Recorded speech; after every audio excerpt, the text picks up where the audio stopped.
নমস্কার, ভালোবেসে ভালোবাসোর একটি ব্লগে সবাইকে অনেক স্বাগত জানাই। আজ আমরা যাচ্ছিলাম নর্মদা নদীর গৌরীঘাটে নর্মদা মায়ের পুজো করতে। তোমরা সবাই জানো অমরকণ্টক থেকে শুরু করে গুজরাট পর্যন্ত এই নর্মদা নদী বয়ে গেছে। আমাদের ভারতের এই একটি নদী যেটিকে পুরোপুরি পরিক্রমা করা যায় এবং বহু মানুষ পরিক্রমা করার জন্য প্রায়ই দেখেছি রাস্তায় বেরিয়ে পড়ে, হেঁটে হেঁটে পায়ে হেঁটে পুরো নদীটি পরিক্রমা করে। আমাদের প্রত্যেকটি নদী বঙ্গোপসাগরে গিয়ে মিশেছে, কিন্তু এই একটি নদী যেটি আরব সাগরে মিশেছে। এই নদীটি প্রবাহের পুরো উল্টো দিকে বয়ে যায়। তারও একটা পৌরাণিক ঘটনা আছে। ঘটনাটি কি, নর্মদার বাবা যখন ঠিক করে নর্মদার বিয়ে দেবে, তখন নর্মদার বাবা বলে গুলকাবলি পুষ্প যে রাজা এনে দিতে পারবে তার সাথেই নর্মদার বিয়ে দিবে। তো অনেক রাজকুমার চেষ্টা করে কিন্তু আনতে পারে না। সোনভদ্র নিয়ে আসে গুলকাবলি পুষ্পটি। তারপরে নর্মদার বাবা ঠিক করে যে নর্মদার বিয়ে সোনভদ্রর সাথেই হবে। তখন নর্মদার বান্ধবীকে পাঠায় সোনভদ্রর সাথে দেখা করতে। সোনভদ্র ভাবে যে ওইটিই হয়তো নর্মদা, ও কখনো নর্মদাকে ওর আগে দেখেনি। তো তখন নর্মদা ভেবে ওর বান্ধবীকে, জুলিকা বলে ওর বান্ধবীর নাম ছিল, ওর বান্ধবীকে বিয়ের প্রস্তাব দেয়। জুলিকাও রাজি হয়ে যায় সেই প্রস্তাবে। এই ঘটনাটি নর্মদা যখন জানতে পেরেছিল, তখন রাগে ক্রোধে ও একদম উল্টো দিকে হাঁটতে শুরু করে। আর এই জন্যেই নাকি নর্মদা নদী প্রবাহের উল্টো দিকে বয়ে চলে। আমি এই গল্পটি এইখানে এসে গৌরীঘাট যখন যাই, যিনি আমাদের গৌরীঘাটের মন্দিরে পুজো করে দেন, ওনার থ্রু দিয়েই জানতে পারি। আমার বেশ ইন্টারেস্টিং লাগে, গল্পটি বেশ সুন্দর। আর সত্যিই নদীটি উল্টো দিকে বয়ে চলে, আরব সাগরে গিয়ে মিশেছে। এবং এই নদীকে আমি রাস্তায় বহু মানুষকে দেখেছি ব্যাগ একটি লাঠি আর একটি শোবার জন্য একটা প্লাস্টিকের বেডের মতো নিয়ে হাঁটতে থাকে।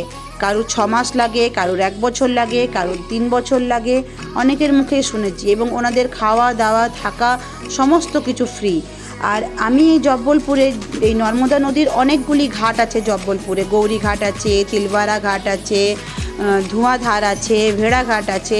সব দেখাবো এক এক করে তোমাদের। আমিও ঘুরতে যাব, তোমাদেরও দেখাবো। তো আজ আমরা চলে এসেছিলাম গৌরীঘাটে নর্মদা মায়ের পুজো করব বলে। এই যে আমরা এখানে নর্মদা মায়ের পুজো করছি। প্রথমে ওর বাবা আর ছোট ছেলে করে, তারপর বড় তো আগেই নর্মদা মাকে এইভাবে অর্ঘ্য দিয়ে আর প্রদীপ দিয়ে এইভাবে নর্মদা মায়ের পুজো করা হয়। আর নর্মদা মায়ের মন্দিরটি ছিল এই মাঝখানটিতেই, জলের মাঝখানে। তো এই মায়ের মন্দিরের ওখানে ভিডিও করা বা ফটো তোলার অ্যালাউ নেই, সেজন্য আমরা করতে পারিনি। বাইরে এসে আমরা কিছু ফটো নিলাম বা ভিডিও নিলাম।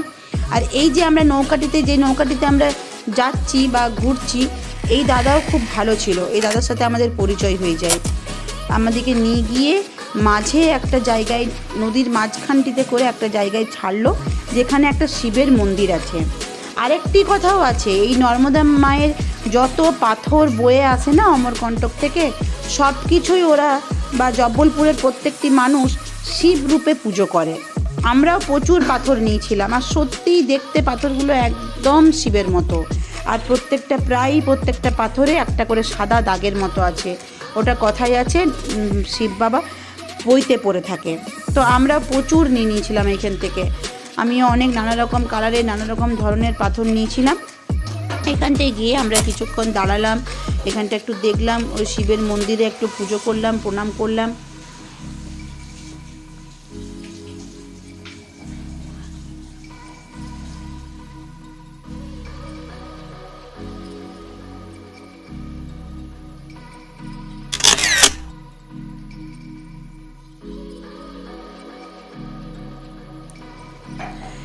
এই সেই শিবের মন্দিরটি, যেটি মাঝখানে, নর্মদার একদম মাঝখানে আছে।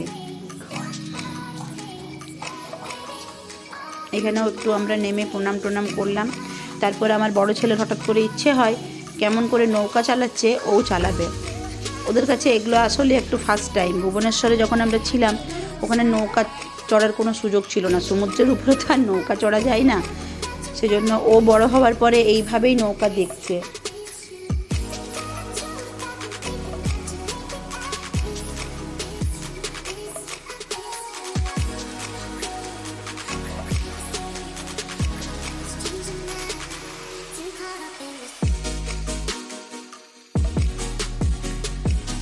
দাদার দেখা দেখি ভাইয়েরও ইচ্ছে হলো ভাইও চালাবে, ভাইও চালাচ্ছে।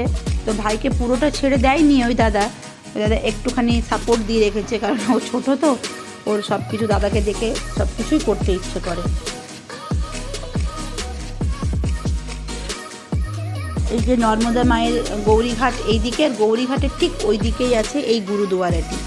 তো আমরা গুরুদুয়ারাতেও চলে যাই, আর গুরুদুয়ারাতে গেলে তো মাথায় ঢাকা দিয়ে ঢুকতে হয়। তো আমরা কেউ কিছু জানতাম না বলে নিয়ে যাইনি, ওখানে গিয়ে সব কিনলাম। চলুন দেখা হবে আবার নেক্সট ভিডিওতে।